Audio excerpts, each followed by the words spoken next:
여러분 안녕하십니까? EBS 초대석 정관용입니다. 대한민국의 수도 서울, 명실공히 한국의 중심이죠.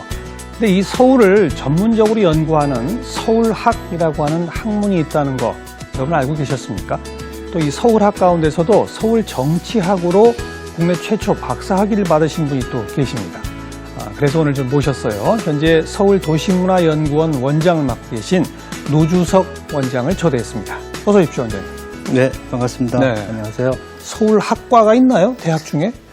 네, 서울학과는 아직 없습니다. 네. 그렇지만 서울시립대학 안에 네. 서울학연구소라고 하는 연구소가 있고요. 거기서 서울학에 관련된 여러 가지 연구를 현재 하고 있는 중입니다. 서울시립대학에? 네, 이 네. 연구소는 언제 만들어졌어요? 서울학연구소? 이게 우리가 정도 600년을 기념하는 데가 1994년도였죠. 예. 그걸 계기로 해서 서울이라는 수도를 연구하는 수도학으로서는 수도학. 네, 세계에서 최초로 만들어진 연구소입니다. 굉장히 역사가 오래됐네요. 네, 그러니까 94년이면. 20년이 훨씬 넘었죠. 그러니까요. 네. 이 서울학이라고 하는 데는 그러면 그 기존의 사회과학이나 인문과학에서는 어떤 학문 분야 분들이 같이 협업하시는 겁니까? 어떤 분들이? 네, 그러니까 서울학에는 학 중에는 이제 서울과 국문학도 있고 서울과 정치학도 있고 서울과 뭐 도시계획학, 예, 건축학 이렇게 여러 가지 학문 간에 네. 약간 같이 하는 협업하는 그런 학제적인 학문이다 이렇게 보는 것이 그렇죠. 정확할 당연히 것 그렇죠. 같습니다. 그런데 여기서 말하는 그 서울학이라고 하는 게 우리가 사는 우리의 수도 서울이라고 하는 것이 중심입니까? 아니면 아까 처음에 시립대학에는 전 세계에서 수도를 연구하는 수도학 연구소로는 최초로 이런 말씀하셨잖아요. 네. 이 어떤 한 국가의 행정 중심인 수도 이걸 주로 연구하는 겁니까? 아니면 우리가 사는 서울이라는 지역을 연구하는 게 중심입니까? 네, 역시 지적하신 대로 예. 수도학이 부차적인 연구 과제고요. 결국 서울에 관련된 연구가 서울학연구소의 주된 연구 과제라고 할 수가 있습니다. 우리가 사는 이 땅, 네. 이 지역, 네. 여기의 문화 뭐 이런 네. 것들 말이죠. 다른 나라에도 이런 학문들이 있어. 예를 뭐 파리학, 뭐 네. 뉴욕학 이런 게 있습니까? 네. 그러니까 그런 것들을 많이들 물어보시는데요. 예. 네, 없습니다. 어. 네, 왜 그러냐면요. 이런 수도학의 전통은 예. 유럽이나 이런 미주 쪽에는 없고요. 동양에서 처음으로 시작된 왜 그렇죠? 학문이기 때문에. 왜 서양에는 없고 동양에만 있죠? 그건 동양에서 특히 이제 일본에서 처음 시작이 됐는데요.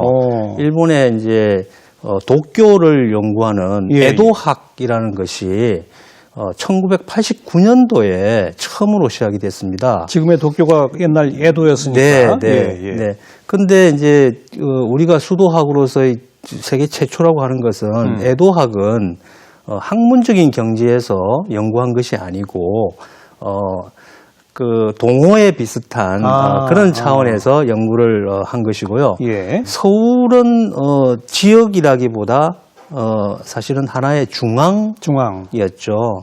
그래서 서울시의 특별시라고 하는 그런 특별한 이름이 붙은 것도 예. 이곳이 지역이 아니라 중앙이다 라는 수도다라는 그런 의미가 더 강했던 거죠. 네.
제가 알기로 노준석 원장께서는 기자 생활을 오래 하신 걸로 알고 있는데 네. 고향이 서울이세요? 아닙니다. 고향 어디세요? 네, 제 고향은 부산이고요.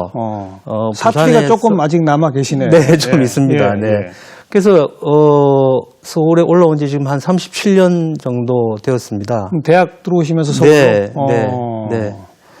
그래서 지금까지 살고 있는데요. 뭐 자식도 낳고 근데 약간 서울에 대해서 좀 빚 같은 부채가 있다는 생각이 많이 들었어요. 왜요? 나를 이렇게 살게 해줘서? 네, 근데 왜냐하면 제 마음 속에는 제 고향은 지금까지도 부산이다라는 예. 생각을 예. 가지고 있었기 때문에 그렇죠. 예. 근데 이곳에 몸을 어탁을 하고 이곳에서 살고 또 제 자식까지 이곳에서 태어나서 살고 있고 최근에는 내가 그러면 부산으로 하향을 할 것인가 낙향을 할 것인가 라는 걸 생각을 해봤는데 그것도 아닌 것 같아요. 결국 여기서 살 것인데 예. 아 서울에게 좀 미안하구나. 내가 서울에 무임승차를 한 것이 아닌가. 허허. 네, 그런 생각이 약간 서울에 대한 애정을 조금 갖도록 한 것 같습니다. 지금 서울 사는 분 가운데 원래 서울이 고향인 분은 별로 없어요. 네, 그렇습니다. 다 지금 말씀하신 그런 부채감을 느껴야 됩니까?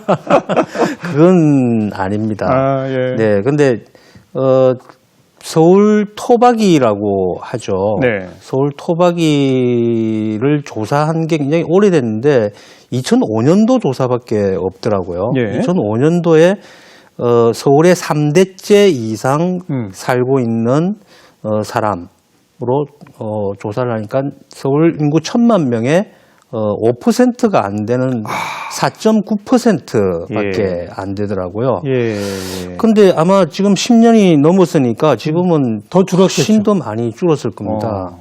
근데 본래는 서울 토박이라는 용어를 쓸 때 굉장히 엄격했습니다. 6대째 이상 서울에서 나고 자랐으며 예. 선산이 예. 서울 근교 수도권에 네. 있어야 서울 토박이로 인정을 했었죠. 그렇게 기준이 엄격했군요. 네. 근데 이제 워낙 숫자가 줄어드니까 예. 어쩔 수 없이 3대째로 완화하면서 이제 부모 아버님의 고향뿐만 아니라 어머니의 고향까지 합쳐서 양가 부모 중 모두? 네, 누구라도 서울에 3대째 이상 살면 서울 토박이로 인정을 해주고 있죠. 근데 토박이를 연구하는 토박이 중앙회, 서울 토박이 중앙회라는 단체가 있습니다. 예. 거기서는 최근에 보니까 이제는 3대째도 안 되니까 서울에서 태어나서 자라고 살고 있으면 서울 토박이다. 이제 회원으로 가입을 시켜주는 것으로 알고 있습니다. 그러면 또 너무 많아지지 않나요, 숫자가? 네. 그러니까 지금 저희 세대만 해도 네. 저희들의 고향은 지방이지만 네. 저희 자식들은 전부 서울이 고향이잖아요. 그렇습니다. 그러니까 저희 자식들은 서울 토박인 거예요? 네, 이제 그렇게 저는 서울 토박이의 그 규정 정의가 이제 조금 달라져야 되는 것이 아닌가라는 생각이 듭니다. 좀 넓혀야 네, 서울에 네. 대한 애정도 커지고. 그렇죠. 네. 네. 그렇게 계산을 해보니까 예. 서울 통계학 서울 서베이라는 데서 조사를 한 결과 서울 토박이가 서울 인구의 절반 가량 500만 명이 네. 이제 육박을 하는 것 같아요. 네. 그러면 이제는 서울을 고향으로 생각하는 그런 사람들이 서울에 살게 되는 뭔가 좀 지금까지 비정상적인 상태였다가 알겠습니다. 정상화되는 게 아닌가. 예. 그러니까 우리 노 박사님이나 저 같은 사람들은 고향하면 이 시골 네. 뭐 이런 걸 떠올리게 되는데 네. 우리 아이들은 고향하면 서울 한복판에 어떤 아파트 네. 뭐 이렇게도 떠올리게 되지 않겠습니까? 네. 오히려 그런 고향의 개념을 아이들한테 주자. 네, 그렇습니다. 좋은 취지네요. 네. 지금까지 서울이 이 공간이 굉장히 왜곡되고 예. 또 변형되고 옛 모습이 제대로 남아 있지 않는 것들이 다 여기에 살아온 우리들이 대부분 다 외지인이었기 그렇죠. 때문이죠. 그렇죠. 예. 서울에 원주민이 없는 상태에서 외지인들이 올라와서 자기 고향은 제대로 보존하자고 하면서 서울은 뭐 훼손되고 망가져도 대충 살다가 괜찮다고 생각합니다. 늙으면 다시 낙향해야지 뭐 이런 네. 생각하고 그런 게 아닌가 생각합니다. 하긴 그 소설가 김훈 작가가 쓴 책에 보면 서울은 만인의 타향이다. 이런 표현 나오잖아요. 그러니까요. 근데 그건 이제 우리 세대까지만 하자. 그 얘기인 거죠? 그렇습니다. 앞으로 우리 미래 세대, 우리 자식들부터는 서울은 우리의 고향이다. 그렇습니다. 애착심을 갖고 한번 키워보자. 예. 서울 정치학 1호 박사 이렇게 언론에 소개가 되던데 서울 정치학이라는 건 뭡니까? 그러니까 서울학의 한 부분이죠. 그렇죠, 그렇죠. 근데 서울에도 정치가 있습니다. 근데 있는데 우리 국민들이나 우리 시민들은 정치는 뭐 중앙 정치이지. 아니 지방자치가 있지 않습니까? 그러니까 그런 의식이 제 생각에는 조금 약한 것 같습니다. 그러니까 지방자치라고 생각을 하는 것이죠. 근데 서울의 본래 전통은 조선 500년 동안 서울은 중앙이었습니다. 서울의 공무원들은 지방 공무원이 아니고 중앙 공무원이었습니다. 그렇죠. 서울의 시장이던 한성 판윤도 왕이 주재하는 어전회의에 참석하던 중앙직 정이품 판서급 공무원이었죠.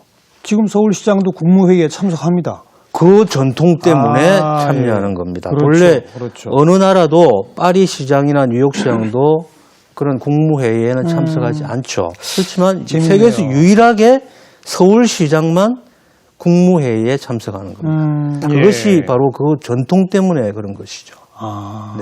그러니까 서울의 정치라고 하는 것은 그냥 일반적인 지방자치라고 말할 수 없다. 그렇습니다. 이건 좀 독특한 지방자치와 중앙정치의 중간 영역에 있는 서울만의 정치다. 그렇습니다. 그런 접근법으로 서울 정치학 1호 박사. 그렇죠. 그래서 저는 이제 서울시장이 대통령을 배출하지 않았습니까? 그래서 조사를 해보니까 뭐 당대표보다도 높고 국무총리보다도 훨씬 높은 것으로 국민의 인식이 그렇습니다.